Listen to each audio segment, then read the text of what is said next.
ഇന്ന് നമ്മൾ 4 മണി ചായയുടെ ഒക്കെ കൂടെ കഴിക്കാൻ പറ്റുന്ന ഒരു സൂപ്പർ സ്നാക്സ് ആണ് കേട്ടോ റെഡിയാക്കുന്നത്. അതായത് നമ്മൾ സാധാരണ തയ്യാറാക്കുന്ന സുഗിയനൊക്കെ പോലെ തന്നെ, പക്ഷേ അതിൽ നിന്ന് കുറച്ചൊരു വ്യത്യാസമുണ്ട്. എനിക്ക് തോന്നുന്നു അതിനേക്കാൾ കുറച്ചുകൂടി ടേസ്റ്റ് കൂടുതലുള്ള ഒരു ടൈപ്പ് സുഗിയനാണ് കേട്ടോ.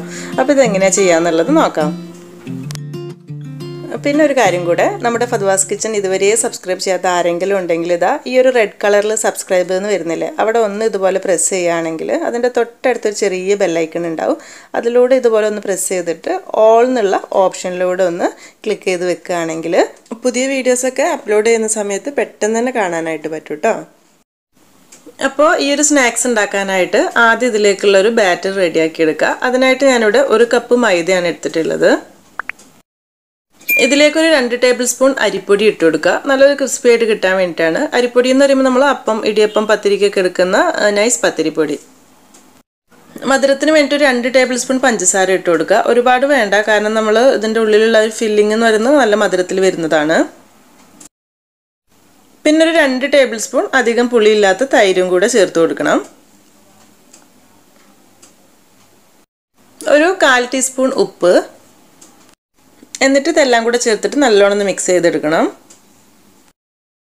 മാവിന് മഞ്ഞ കളർ വേണമെന്നുണ്ടെങ്കിൽ കുറച്ചൊരു മഞ്ഞൾപ്പൊടിയോ അല്ലെങ്കിൽ ഒരു ഇത്തിരി മഞ്ഞ കളറോ എന്താ നിങ്ങൾക്ക് വേണ്ടതെന്നുണ്ടെങ്കിൽ ചേർക്കാം കേട്ടോ. ഞാനിപ്പോൾ ഒന്നും ചേർക്കുന്നില്ല, വെള്ളയിൽ തന്നെയാണ്.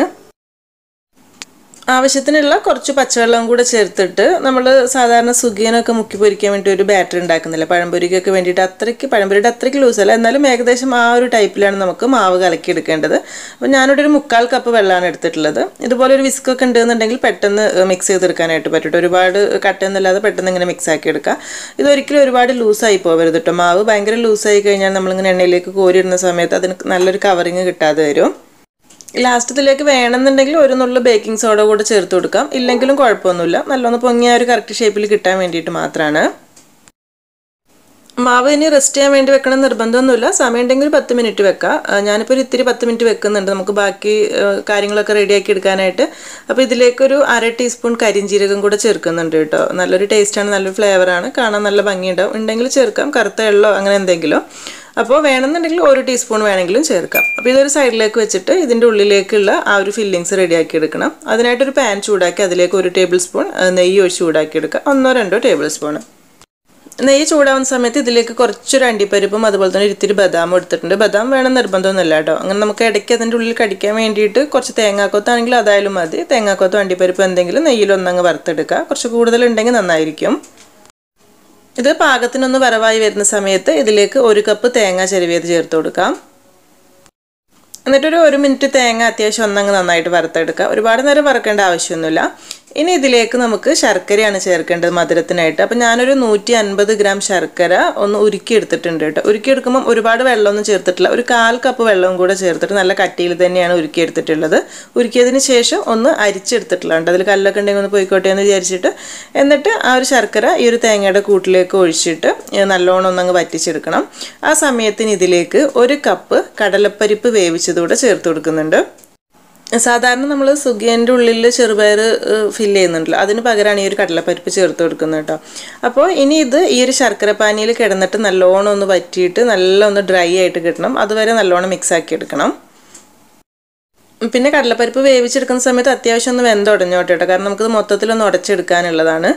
കടലപ്പരിപ്പ് എന്ന് പറഞ്ഞാൽ അറിയാത്തവർക്ക് വേണ്ടി ഞാൻ ഒന്ന് കാണിക്കാം. കുറച്ച് കട്ടിയിൽ വരുന്ന ഒരു പരിപ്പുണ്ടല്ലോ, ചനാദാൽ എന്ന് പറഞ്ഞിട്ട്, അതാണ് കേട്ടോ. അപ്പോൾ ഇത് എടുക്കുന്ന സമയത്ത് നമ്മൾ 1 കപ്പ് എടുത്തിട്ട് ഒരു അരമണിക്കൂർ 1 മണിക്കൂർ ഒന്ന് കുതിർത്ത് വെച്ചതിന് ശേഷം കുക്കറിലിട്ടിട്ട് 2-3 വിസിൽ അടുപ്പിച്ചാൽ പെട്ടെന്ന് വെന്ത് കിട്ടും. ഇനിയിപ്പോൾ കുതിർക്കാൻ സമയമില്ലെങ്കിൽ ഒരു 6-7 വിസിൽ കുക്കറിലിട്ടൊന്ന് വേവിച്ചെടുത്താലും മതി. അപ്പോൾ അത്യാവശ്യം ഒന്ന് വെന്തിട്ടുണ്ടെങ്കിൽ നന്നായിരിക്കും ഈ പറഞ്ഞതുപോലെ തന്നെ. എന്നിട്ട് ഇതിലിട്ടിട്ട് ഒരു തവി വെച്ചിട്ട് നല്ലോണം ഒന്ന് ഉടച്ചെടുക്കുക. ഇടയ്ക്ക് കടിക്കണമെന്നുണ്ടെങ്കിൽ കുറച്ച് വിട്ടിട്ട് ബാക്കി കംപ്ലീറ്റ് നല്ലോണം ഉടച്ചെടുക്കണം. ഈ സമയത്ത് നല്ലൊരു ഫ്ലേവറിന് വേണ്ടി ഇതിലേക്ക് കുറച്ചൊരു ഏലക്കാപ്പൊടി ചേർത്ത് കൊടുക്കണം. ഇതിൻ്റെ കൂടെ തന്നെ വേണമെന്നുണ്ടെങ്കിൽ കുറച്ച് ചെറിയ ജീരകത്തിൻ്റെ പൊടിയും അതുപോലെ തന്നെ ചുക്ക് പൊടിച്ചതും കൂടെ ചേർത്ത് നല്ല ടേസ്റ്റ് ഉണ്ടാവും. ഞാൻ ഈ ഒരു സമയത്ത് ചേർക്കാൻ വിട്ടുപോയിട്ട് ലാസ്റ്റാണ് ചേർക്കുന്നത് ഞാൻ പറയാം. അപ്പോൾ നിങ്ങൾ അത് ഉണ്ടെന്നുണ്ടെങ്കിൽ ഈ സമയത്ത് തന്നെ ചേർത്തിട്ട് നല്ലോണം മിക്സ് ചെയ്തെടുക്കുക. ഈ ഒരു തവി കൊണ്ട് തന്നെ ഇങ്ങനെ നല്ലോണം ഒന്ന് കുത്തി ഉടച്ച് ഇങ്ങനെ അങ്ങനെ ഉടച്ചെടുത്താൽ മതി, കാരണം കൈ വെച്ചിട്ട് ഇങ്ങനെ ഉരുട്ടിയെടുക്കാൻ വേണ്ടിയിട്ടുള്ളതാണ്. അപ്പോൾ ആ ഒരു ശർക്കര പാനിയൊക്കെ മൊത്തത്തിൽ വറ്റി വരുമ്പോഴേക്കും ഈ ഒരു രീതിയിലായിട്ടുണ്ടാവും. ഇനി ഇത് ശരിക്കും നല്ലോണം ചൂടാറണം. ശരിക്കും ചൂടാറിയാൽ മാത്രമേ ഇങ്ങനെ ഉരുട്ടിയെടുക്കാം. നമ്മൾ സുഗിയനൊക്കെ ചെയ്യുന്ന പോലെ ചെറുപയർ ഇങ്ങനെ ഉരുട്ടുന്ന പോലെ ആ ഒരു രീതിയിൽ ഉരുട്ടാനായിട്ട് പറ്റുള്ളൂ. അപ്പോൾ ഇത് പെട്ടെന്ന് ചൂടാറാനായിട്ട് ഞാനൊരു പ്ലേറ്റിലേക്ക് പരത്തിയിട്ടിട്ടുണ്ട്. ഈ സമയത്ത് ഞാൻ നേരത്തെ പറഞ്ഞല്ലോ ചെറിയ ജീരകത്തിൻ്റെ പൊടി ചേർക്കാൻ മറന്നു എന്നുള്ളത്, അത് ചേർത്ത് കൊടുക്കുന്നുണ്ട്. കുറച്ച് ഫ്ലേവറിനനുസരിച്ച് ചേർത്ത് കൊടുക്കാം. അതുപോലെ തന്നെ കുറച്ചൊരു ചുക്കിൻ്റെ പൊടിയും കൂടെ ചേർത്ത് കൊടുക്കുന്നുണ്ട്.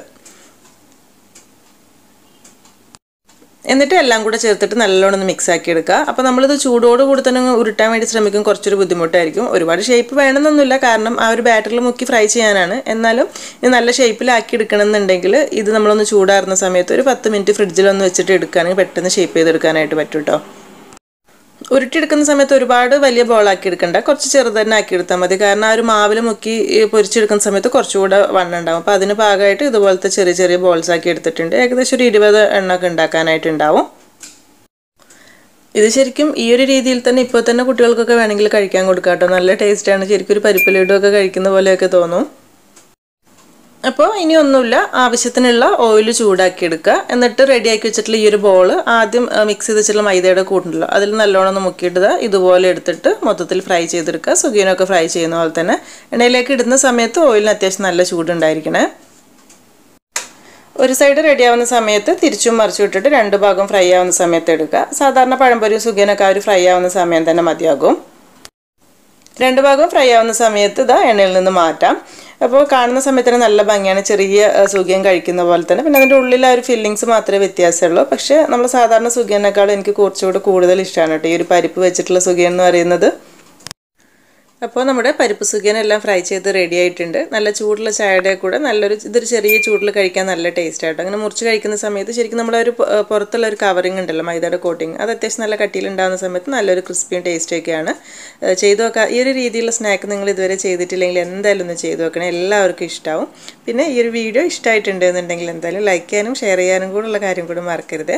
അപ്പോൾ എന്തായാലും ഇനി നല്ലൊരു റെസിപ്പി ആയിട്ട് അടുത്ത വീഡിയോയിൽ കാണാം. താങ്ക്